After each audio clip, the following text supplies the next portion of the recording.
Hello everyone, my name is Relax and Panic and this is another reaction to Hunter x Hunter. It is episode 44 and you know what to do. As always, if you want to see the reaction itself, just go down into my descriptions, follow the links, replace the parentheses dot parts with real dots and enjoy. Once you've done, feel free to come back here and hear out my thoughts about this episode. So, see you soon. For those that came back, welcome back. Now, want to talk about the elephant in the room? Clearly, this picture here it is. But I will get to that possibly in the end of the discussion. And it is a great one. Oh, seriously, that was cool. I like that idea.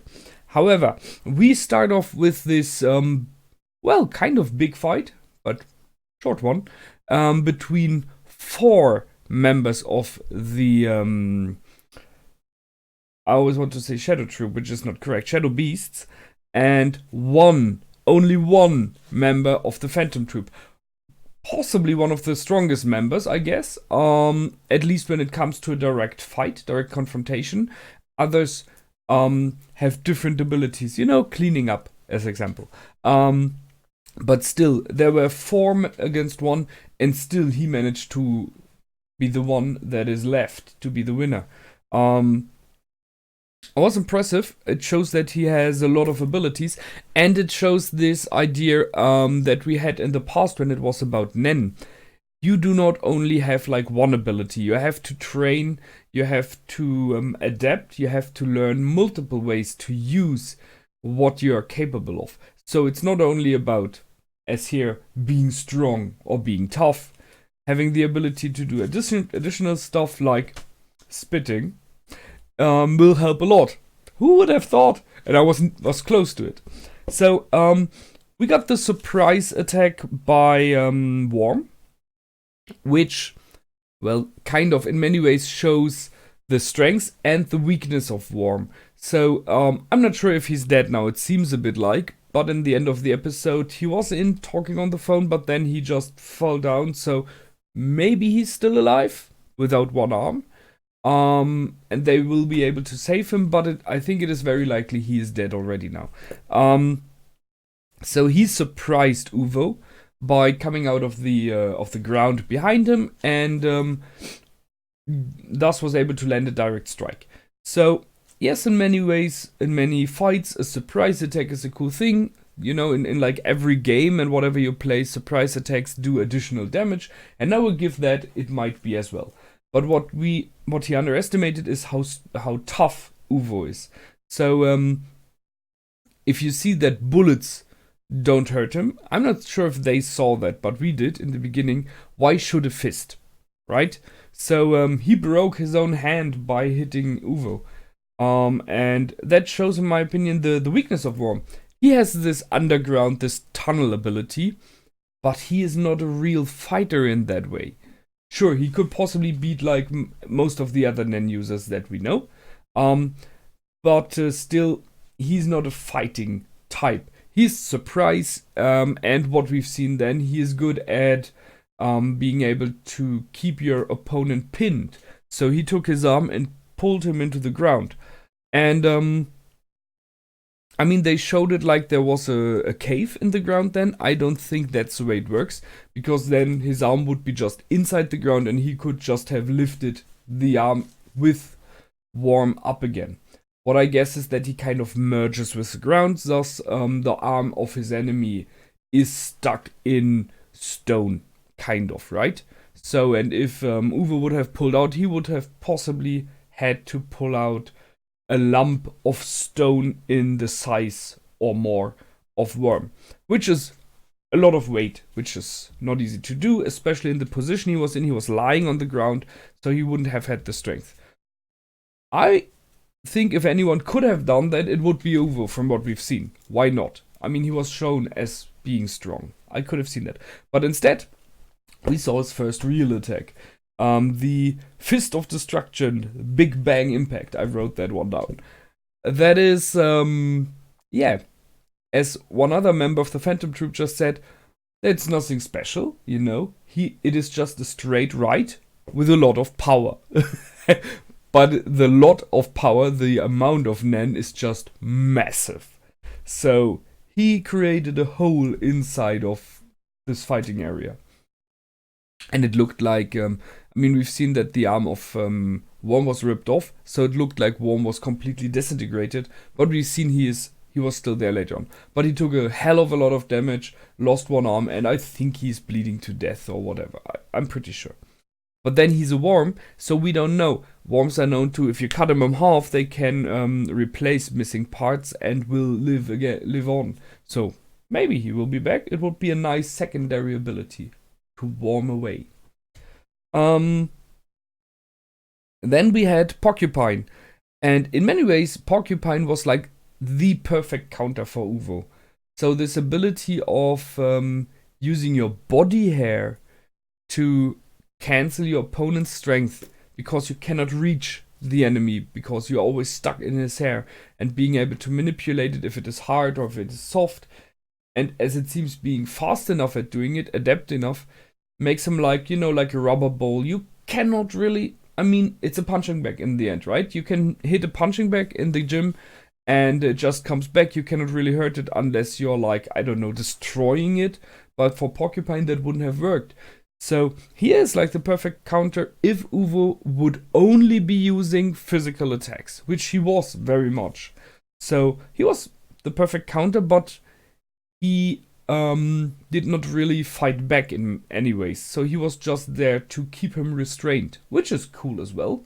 Again, a second one who's restraining. And then we have Rabbit Dog, I think it is, with his bite. So he has kind of like very strong bite. That's his main attack.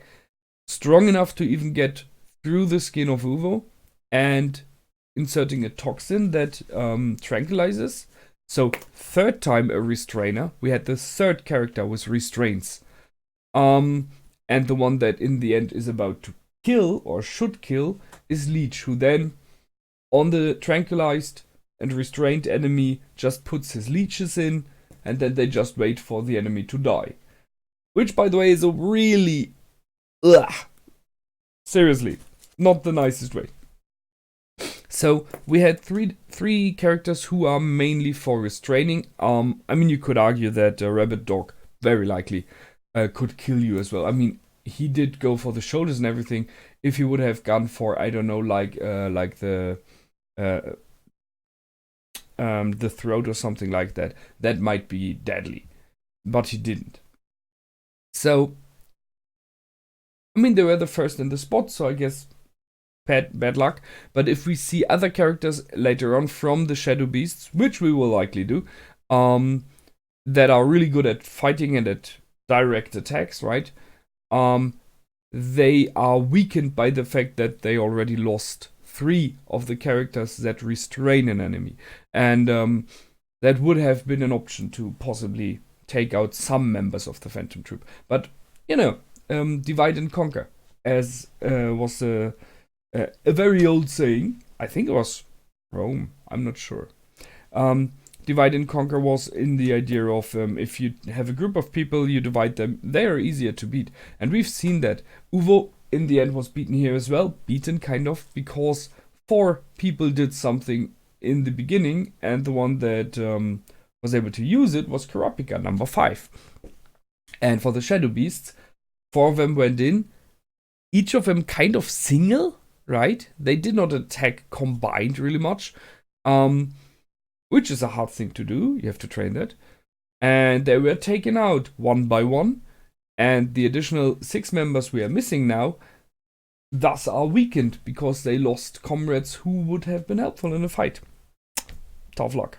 Which brings me to, how did Uvo do it? So I called a shot of, I thought like spit or something. Then I thought being spit out, and I thought like, oh, maybe that's a teeth. I mean, why not? It would be a nice and clever option to spit a teeth.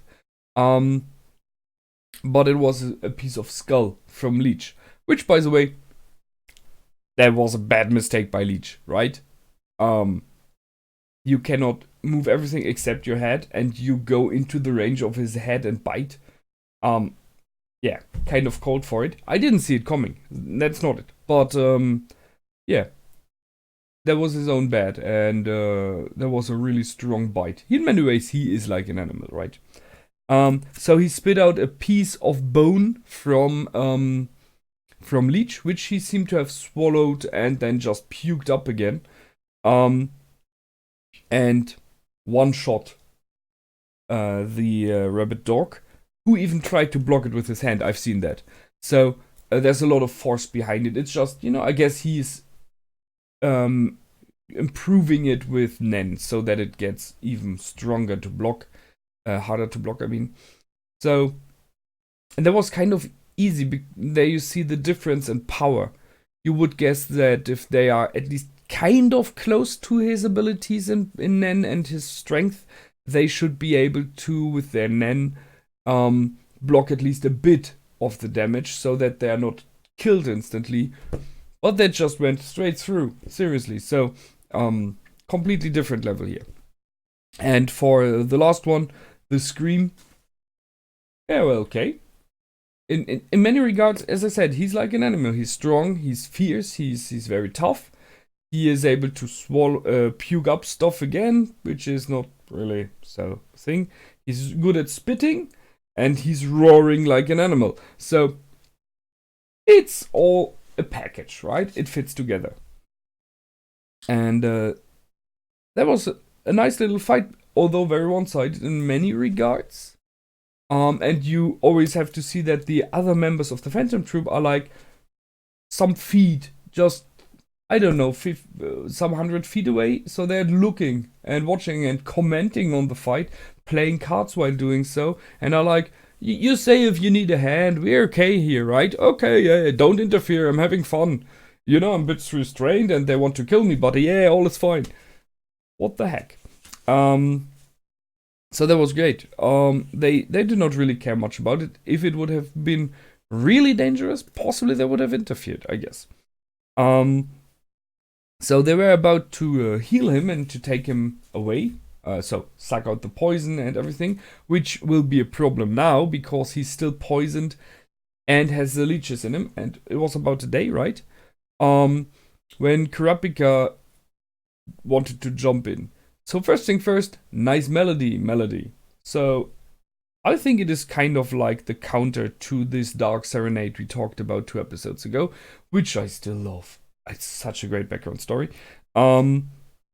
So a melody that calms down emotions, which is a cool thing. Even in a fight, but mainly in every kind of social interaction. Spirits and people are getting angry very fast or emotional in many regards. And having something like that, it's cool. I ask myself, however, if you can somehow block that. I mean, it is an influence on you. So you get calm. So if you're in the middle of the fight with someone else, it might be at a disadvantage for you if you're relaxing, right? So the enemy is shooting at you, and you have to be keen and aware of what's happening, and then you're just like, oh yeah, all is fine, and headshot. So I guess it's a matter of training. Once you know how this ability works, that you can kind of condition yourself to block it. But at this moment, no one had this ability, so they all calmed down, including Kurapika. And he even said thank you, which is cool. And then he still went for Uvo. So the chains came kind of out of nowhere, so he has a lot of range with those chains. They even said it was like out of nowhere, so out of the shadows. A lot of meters of range, so that is surprising. I mean, it's a dangerous thing. If you stretch your Nen this long, you kind of weaken yourself. If someone is guessing where you are and shooting at you, you will be possibly very weak to dodge or block anything there. But it worked out, and he restrained him and pulled him away. And they're being followed by the Phantom Troop, who think it is the Shadow Beasts, which it isn't. So we will have the group around Kurapika being attacked, very likely, by the Phantom Troop, and very likely the Shadow Beasts will jump in then there as well. So we have a 3-party invitation. That's cool, I like it. And it's only a matter of time until our other friends join in, right? However, in the car, Uvo mentioned that those chains do hurt him a lot. although he's weakened, so yeah, sure. But he said even if I wouldn't be weakened, I would feel them very much. So, and he mentioned that he is a master. I wrote it down. I thought I wrote it down. Oh, whatever. Master Conjurer, I think, something like that. So he's at a master level. He's high end, and still those change are kind of at his level, and that is like, wait, how is that possible, right? How is it possible that the chains of Kurapika, who is clearly not at his level at all, are still able to do so much damage of restrained and everything? And this is where this little picture comes in. So, it is possible to restrain yourself in abilities to set rules and regulations, and by doing so, you limit down when and how you can use an ability. But, kind of a compensation for that, this ability get boosted in strength and whatever. That is surprising. I mean, sure, you could say it is about his heart and life here, and I think the fact that his passion is in there, it is like his number one thing in life right now, so that fuses it, that brings in way more power than you normally would have. But it is this idea of restricting, with his life, by the way, saying I can only use the chain prison for this specific group of people. So, thus it is stronger. And then I say, if I misjudge, if I use it ever against someone else, I will die. So the chain, and I think that is the end of the chain here, is linked in his heart, which is in many regards a cool thing, right? It is emotional, it is... yeah. So I see that. However, I'm not completely sure how it works just logic-wise, right? But who cares?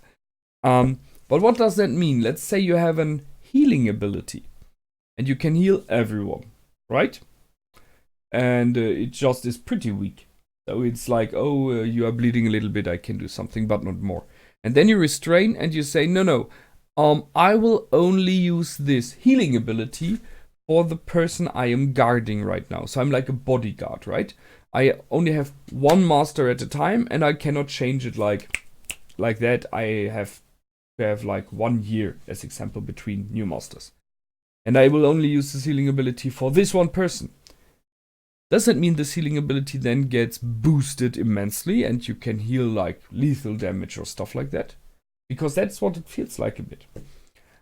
You may answer that if you want to, because I think that's a pretty interesting option.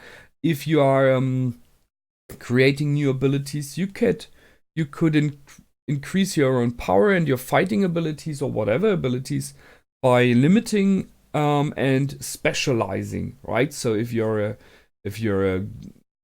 someone who's hunting animals, as example, for your life, for earning money, you might limit your abilities towards animals instead of everything, and thus those abilities get stronger.